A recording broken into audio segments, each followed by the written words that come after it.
Out of every major dinosaur created by InGen, none have had more mysterious origins than that of the Spinosaurus. From what we were told in the third film, this African apex predator was never revealed to the public by any sort of official announcement that the genetics company had given, conveniently leaving it out of any conversation until Alan Grant and the Kirbys came across it in 2001. Even to this very day, very little new information has come out surrounding its creation, and no real indication of its present whereabouts have been given to us just yet. With that being said, some of you may find it interesting to learn that the Spinosaurus actually existed within the Jurassic Park franchise before the canon events of the third movie. While its official history within the timeline won't technically start until Jurassic Park 3, I feel like I need to go back at the beginning of its involvement in the series to really do the creature justice.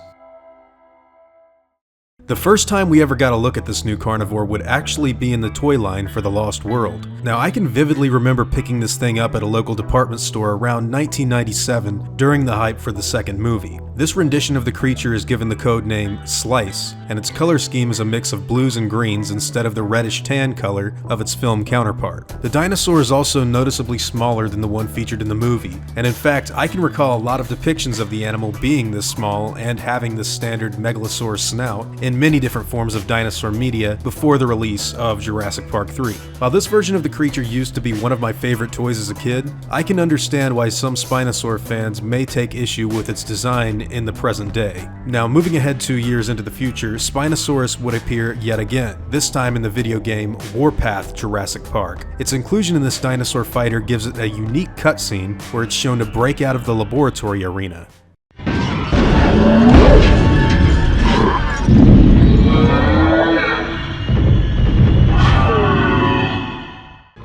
Oddly enough, the Spino would again be depicted smaller than that of its other theropod peers, and even stranger, its smaller relative, the Suchomimus, would be the biggest animal in the game. Here, Spinosaurus is depicted with a slightly more crocodilian-like snout than that of its toy counterpart, but is also given behavior similar to that of the game's raptor.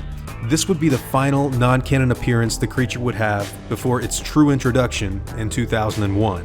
Now, I'm going to assume that many of you were introduced to this creature in Jurassic Park 3, and since it was given a substantial amount of screen time in that film, I think it's safe to say that many of us have a general understanding of its behavior and aggressive nature that got shown off in that movie. With that being said, I feel like there's still a lot to explore if we take some of the character's dialogue concerning its existence into consideration.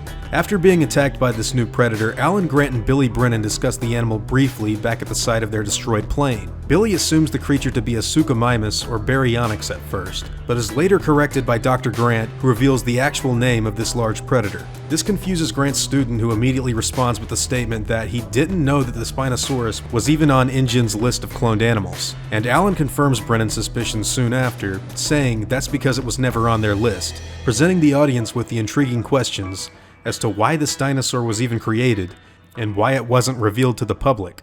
Later in the film, we're shown a derelict laboratory deep within an InGen complex, and here we get a look at various genetically engineered dinosaurs that appear to have been experimented on. Their inclusion in the film is never really explored or explained in any detail, but something about them is actually relevant to the Spinosaur's existence. Concept art for a Spinosaurus incubator was actually created by Ricardo F. Delgado, that was supposed to be seen in the film, but would ultimately become unused in the final product. Some have speculated that this may be some indication that the Spino's existence was originally going to be explored a bit further in an earlier draft of the film's script. The decision to have this creature's existence left open for audiences to interpret for themselves has led to a lot of interesting fan theories surrounding its birth. Many have come to believe that the dinosaur's DNA was probably thought to have been that of Baryonyx during its cloning process, seeing as how the original Jurassic Park had paddocks designed to showcase Baryonyx within the theme park. This could very well be supported with evidence taken from the original Jurassic Park novel, which tells us that Dr. Wu actually had no idea what animals they were creating until after they'd filled their genetic code and saw them finally hatch out of their eggs.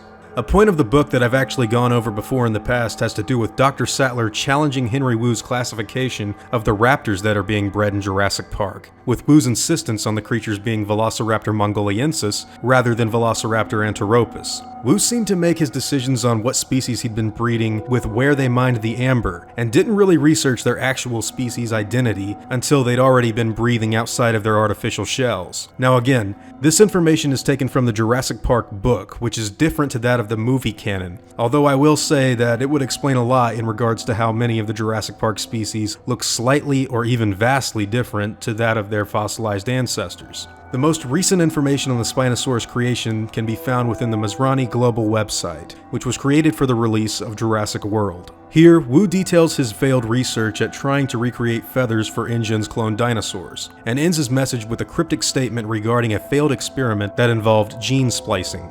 Whatever this was, it was labeled an accident and left on Sorna. Some have taken the message's meaning as an explanation for the quilled raptor males seen in the third movie, but a majority of fans have pretty much accepted the email to be a reference to InGen's heavily altered Spinosaurus that we got to see in the same film.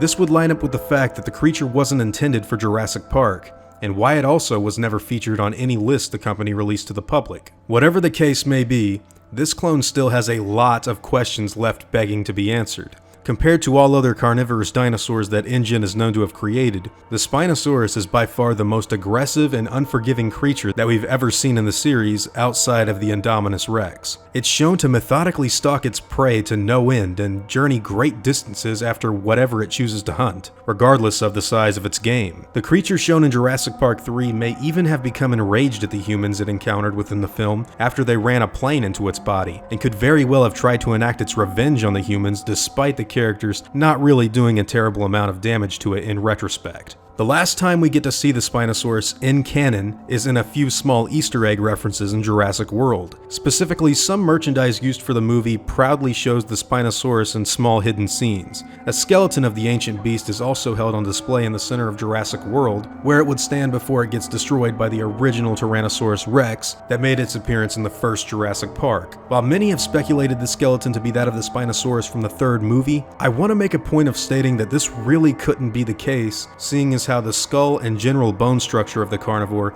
don't really match up with the animal that we got to see in the third movie, leaving that particular animal's fate up in the air, and unknown, as of now, to the general public. The Spinosaurus was one of Jurassic Park's most famous dinosaurs, and I know that a lot of you really enjoyed this insane animal. So the question I have for you all today is whether or not you'd like to see it return in a future Jurassic World movie, and if so, in what capacity do you think it should be used? Before I go, I want to give a special thanks to my game wardens, Paul Chandler and Tyrannical Rex, as well as InGen executives Christopher Siehda, Johnathan Murphy, and Charles Ricks. Your names are going to be added into the credits of my videos from now on. I also want to give a special thanks to all of the new park workers and engine hunters that have shown support for me on Patreon. Arya, Eric, Alberto, Joshua, McThomp, Alex, and Cass. It seriously means the world to have this level of support that you all have recently shown. I can't say thank you enough to everyone who's given me the opportunity to build this channel and make it better than ever, and I'm honored to be a part of such an awesome community. With that being said, I want to take the time to thank all you guys for watching this video, and hope that you all enjoyed today's content. If you feel like I deserve it, I would appreciate the like, and hope you'll consider subscribing if you're interested in seeing me again. As always guys, take it easy.